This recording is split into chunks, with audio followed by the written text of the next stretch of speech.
Good morning, everybody. Today I am here to talk to you about my research skills that I have gotten throughout my personal project, which is a mandatory part of the MYP program. So, the first skill I have acquired throughout this program is to present information using various formats and platforms. So, this skill simply means for you to present your information in different formats and different platforms, like you present it on YouTube, or you present it on social media, or you present it in different formats, which would be like an essay or in a video or in picture. So that's what it means. Now, why is it important? So it is important because if you do not know how to present your information in various formats, you won't be able to reach all the people, all the audiences you would like to. And so you are going to be limiting your research capabilities. The second one is to use hypnotic techniques to develop one's long-term memory. So this simply means techniques that can help you remember things longer. Such things include rhymes or word techniques in which you have long words, such as Mrs. Gren, which allows you to remember the 7 characteristics of living organisms. There are just techniques that can help you remember things in the future with ease. So why is it important for you to know this skill? So it is important for you to know this skill because, first of all, if you do not remember things in long term, you're going to have certain problems. For example, if in your school, you might need to remember things for exams or important tests coming up. And such techniques help you do so. So for you to improve in them, you would just have to practice them regularly and understand them better. Understand and use technological systems. This research skill is self-explanatory. You need to understand a lot of them all over the world. We have technological systems ranging from computers to phones to satellite towers to solar panels, and there are many, many more.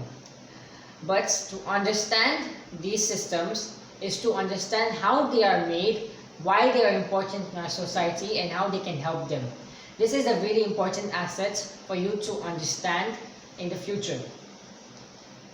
And to use these technological systems is to be able to use a pH meter, for example, or for you to be able to use a smartphone correctly. It is important because in the future, and even now, if you do not understand how something works, you cannot use it to its fullest capabilities. Not only that, if you cannot use it, you are not going to be able to have a means to communicate the information you would like to. For example, if you wanted to research about something, but you do not know how to use a web browser, you are going to be unable to do it by yourself. Fourthly, evaluate and choose sources of information and digital tools according to their relevance to the task to be performed. This skill is like source evaluation. You want to properly choose the sources that you want. So how you could do this is through OPVL, the origins, purpose, values, and limitations. One of the skills IB is teaching us. So this is a very important research skill that you need to have. And why? Because if you do not know how to separate sources and to choose the ones that are correct and to evaluate them properly, you will not be able to understand which sources are going to be more effective for you to use in a certain research compared to another one. Now for the research skills I have learned throughout this personal project. The first 4 were the ones I had already had. Collect, log, and verify the data.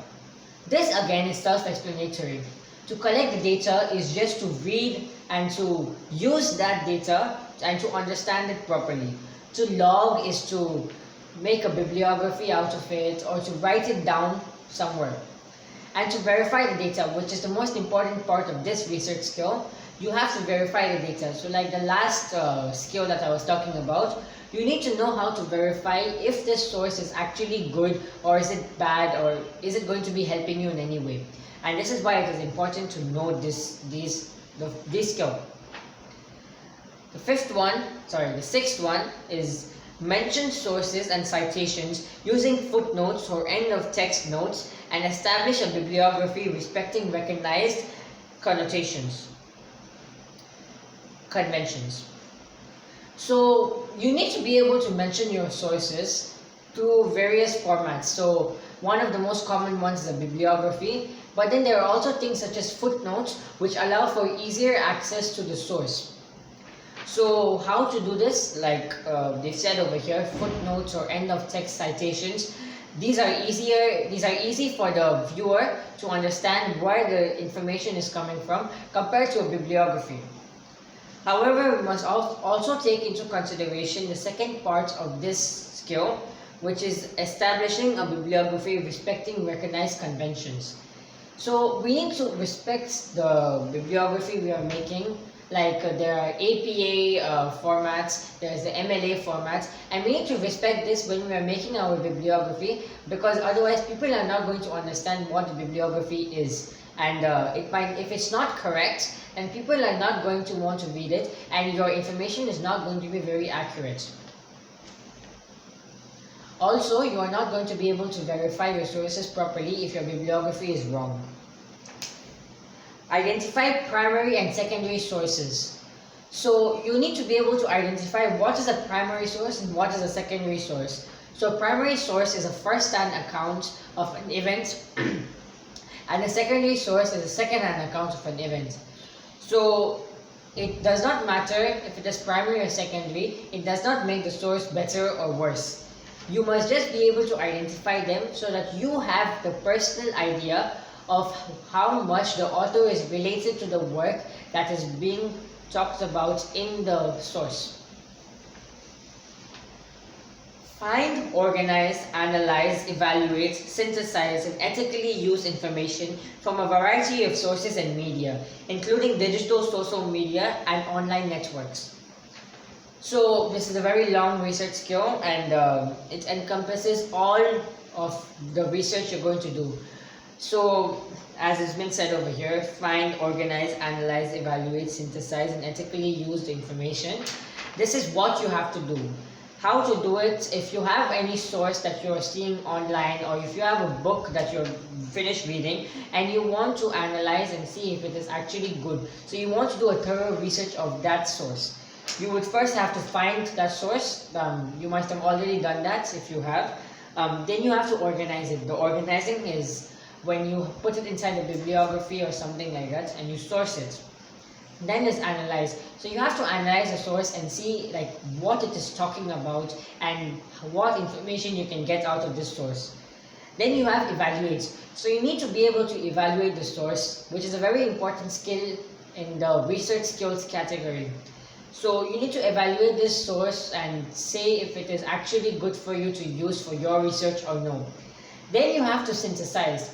If you are not using one source and numerous sources, you might have to synthesize all the information so that you can really understand what the general scope of the research is.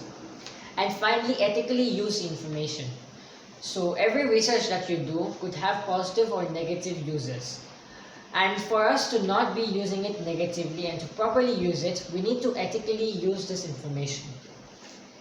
Why we need this skill is because if we want a thorough research and we want it to be good, we need to use this skill. Finally, communicate information and ideas effectively to diverse audiences using a variety of formats and media. So when we communicate information to people, we're not going to be doing it the same way always. We might need to speak to our parents in a different way, to our children in a different way, to our teachers in a different way, and there are many ways that you'll be able to speak to people, and they are not all the same. This is why we need to be communicating ideas differently to each person so that they properly understand it. For example, if you're speaking to your parents about a book, you are not going to be speaking about it the same way that you are to your peers. Next, we are going to be talking about why these research skills are important. So these research skills are important because they allow you to do a thorough research and to properly understanding what you're researching. If you do not understand what you're going to be researching, you're never going to be able to do a proper research, and you're not going to get the needed information out of your research. And I hope you've understood the research skills that I have developed and why they are important for you to develop. Thank you.